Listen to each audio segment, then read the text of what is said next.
Hi, welcome to Tangent. I'm Edward Cohen. Today on Tangent, we have our first ever face-to-face guest, none other than Spencer Rascoff. Hi, thank you. Thanks for having me.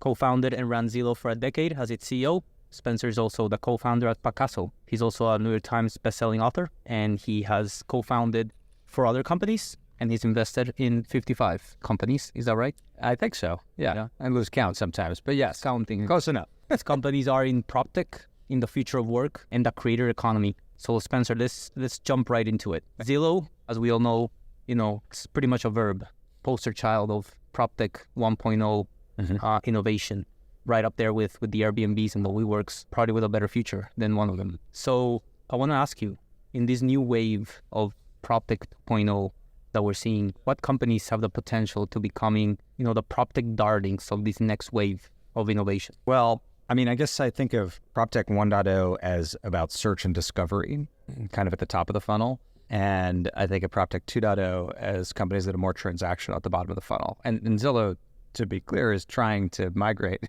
there, deeper into the transaction. And they tried it with iBuying, and now, of course, they're trying it through M&A and just moving down the funnel in a variety of ways. But the companies, a couple of the companies that come to mind the bottom of the funnel are ones that are trying to fundamentally change the transaction. So EasyKnock, for example, which I'm an investor in, which has a sale leaseback product, or Arrived Homes, which I'm also an investor in, which lets investors, individual consumers, participate in real estate as an asset class. They're companies that are trying to democratize access to home ownership and innovate at the very bottom of the funnel at the transaction itself.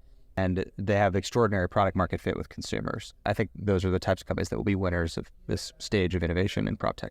Right. Yeah, it does feel like in the first wave of innovation, a lot of potential consumers, a lot of potential investors were maybe either left out, or we just didn't have the tools there yet to include them in the, investing in these returns, for example, in single family rentals, as Arrived is doing. And we're certainly going to touch on housing innovation soon. What are some of the factors are at play here in the new generation of startups seeking to transform real estate and how we build it, how we buy, sell, own, manage, and invest in it? You just mentioned Arrived, democratizing access to single-family rental investing. I think an important attribute is simplicity. A lot of these startups that have, over the years around Real Estate 2.0, are very complicated business models trying to change the balance sheet of a home. And I can remember a dozen of them sitting in pitches and thinking pretty sophisticated about all this stuff, and I'm super confused. And how would I explain this to a regular consumer? I don't even know where to start. So for me, maybe I'm sort of slow, but that's my first screen. It's is this something that's full enough to be able to explain to a novice? And that's where a lot of these startups fall down. They sound great. They make sense from an MBA point, but they're too complicated. I guess another common attribute is that the founder needs a real mission orientation. The founder needs to be so passionate about solving this particular problem.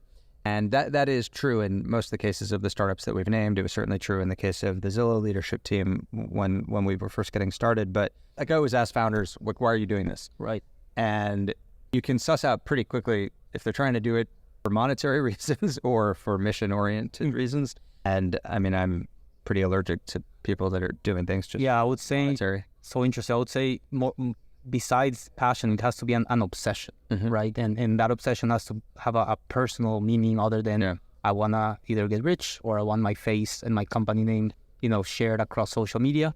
It really needs to come from this inner drive to really be aligned with the mission. I remember I asked a founder of a company, this wasn't a PropTech company, but I asked the founder, what would you do if I told you couldn't do this? You couldn't pursue this startup idea for whatever reason. And he just looked at me like I was crazy. He's like, I was put on earth to solve this problem. I wake up every morning thinking about this problem. I go to sleep every night thinking about this problem. I have to do this. I have to. Yeah, there is no world in which I don't pursue this. And that was really, that's... I love that. That's take my check, That's quite, I think it really differentiates the teams that are really in it for the long run and won't let a few setbacks put them back. Now, something that you spoke about, simplicity. Now, we've seen how startups have tried becoming monopolies in a little piece of the puzzle. May that be security deposits when you're renting an apartment, or may that be, a little piece, renter's insurance. Like there's always a theory of, trying to become a monopoly in a very little niche piece and then growing from there. In the last few years, we've seen now actually companies even like Pacaso, where you're not only the managers and you're also offering governance for second home ownership, fractional second home ownership, but you're also providing financing, right? I'm challenging your take there. It sounds like it's actually a bit more, holistic, the approach. Not as simple, however, more effective. Yeah, I mean, it's a great question. Companies that are providing like a full stack solution, it creates a lot more complexity for them and a higher degree of difficulty. If you think of like, an Olympic gymnast, it's like, or an Olympic diver, and they're judged on how well they perform that actual task, but then it's sort of like multiplied by the degree of difficulty of what they chose to do. So if you're doing something full stack, it's a higher degree of difficulty, but if you can execute on it, then it can deliver a more beautiful, seamless experience. So Pacaso is a good example. We do our own property management on these hundreds and someday thousands or tens of thousands of homes. It will be a lot easier to outsource property management. That would be a lot more scalable. We do our own mortgage origination. It'll be a lot easier to outsource that. But that keeping property management in-house and doing our own mortgage origination allows us to create what we think is a more beautiful, seamless, excellent, memorable experience for users. So it's a trade-off. Yeah. And I think different startups have to approach it in different ways. And a big question on this is the amount of resources that are available. So if Pacaso was able to raise a lot of venture capital, so we can try to create a full stack solution. If you didn't have a lot of venture capital, you'd have to aim smaller. And I actually do you're experienced operators, you get, you have that trust of being able to raise more and having more bold visions off the bat. However, we've learned how raising funds as a moat isn't enough. That's true, right? Like that doesn't mean that only because you're able to raise a bunch of capital that you're able to deploy it, execute it, and build, scale a team. No, on the contrary, I think we've seen, there are a lot of examples that would have one believe that sometimes too much capital is a bug, not a feature. Right. That it builds bad habits internally, that companies overspend, they're wasteful, they're not frugal, they don't focus, et cetera. So it's a real issue. Housing innovation. So within your role at 75 and Sunny, your venture capital based out of Los Angeles, you do have a good focus on housing innovation, fractional ownership companies like Arrived, Pacaso, brokerage, like Radius, like Side, and service providers, more specifically in renovations and maintenance, like Lesson, like Block. What's your take there in terms of housing innovation? What are you trying to achieve? Who are you backing there? I'm trying to democratize things that only a small number of people typically have access to. So in the case of Hotwire, my first startup in the late 90s, it was trying to democratize access to staying in a great hotel. It was a 4-star hotel for a 2-star price, and we provided that value proposition to travelers. In the case of Zillow, it was information transparency, which previously only practitioners, only professionals had access to. In the case of some of these other startups like Pacaso, it's trying to democratize access to second home ownership. Yeah.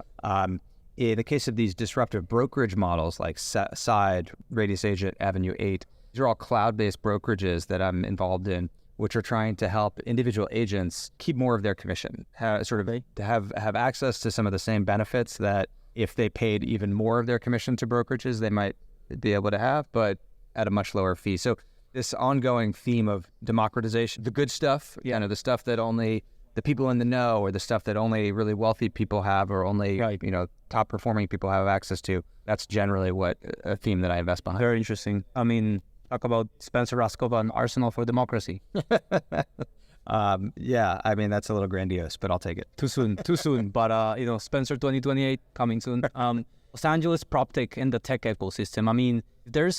I feel like Miami has taken the headlines in terms of where some venture capitalists, some founders are relocating from the Bay Area. However, I feel Los Angeles has probably gotten, actual people relocating from the Bay Area. Yeah. Because it's much closer. They're familiar, same time zone, and it still has a lot going for it. So you and 75 and Sunny, you're investing in incubating bold solutions to everyday problems. Exactly what you were hinting at before. And that includes PropTech companies, includes the future of work, and includes the creator economy. So what's your vision for investing in these three, and how does innovating in these three sectors make the sum of its parts larger? Well, I mean, firstly, just focusing on Los Angeles, LA is having a moment, and it's clearly become the third biggest tech ecosystem behind the Bay Area and New York. By some measures, it's the second largest tech ecosystem behind the Bay Area. And there are a number of reasons for that, but I'll just to elaborate on what they are, even before COVID,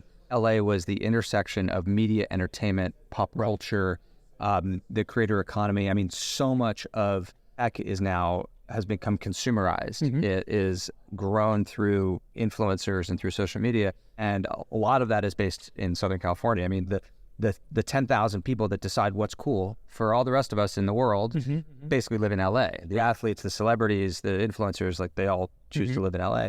And so that is, that's a sea change. That's the customer acquisition channel for certainly most consumer businesses, but even many B2B businesses. And then LA also has this really rich history of defense tech and space, both of which have been huge parts of the tech ecosystem in LA for 50 years. And then you layer on top of that COVID and the diaspora of people from the Bay Area. And you're right, some of them went to Miami, some of them went to Austin, but a lot of them went to Southern California. LA is just totally booming. And one of the companies I started, .LA, is a media company that covers LA tech. We're trying to be the news and events business that focuses just on LA tech, and it's growing very, very quickly. And we've got a huge audience because people are really paying attention to what's happening in LA. Very cool. Yeah, I mean, FYI, for those who don't know, Spencer is also a fellow podcast host. So you should check out Office Hours with Spencer Rascoff, part of the .LA network. Yes, thank you. Where you can listen to Spencer speak with CEOs, founders, and VC investors about how to manage, lead, and win in business. Spencer, last but not least, you've been too comfortable here. We've been throwing you, easy balls. We want to put you in the discomfort zone, challenge you. What's something that you've changed your mind about recently? How have you changed your opinion based on new information that was presented to you? Tell us. Well, I mean, I guess my opinion about Elon Musk is sort of in flux, let's just say. So I think most founders have always put him on a pedestal up there with Steve Jobs and the Bill Gates and a handful of other visionaries, which he clearly is. But, the way he manages companies is very unconventional, to say the least. I can still respect his product vision while also disagree. Yeah, also being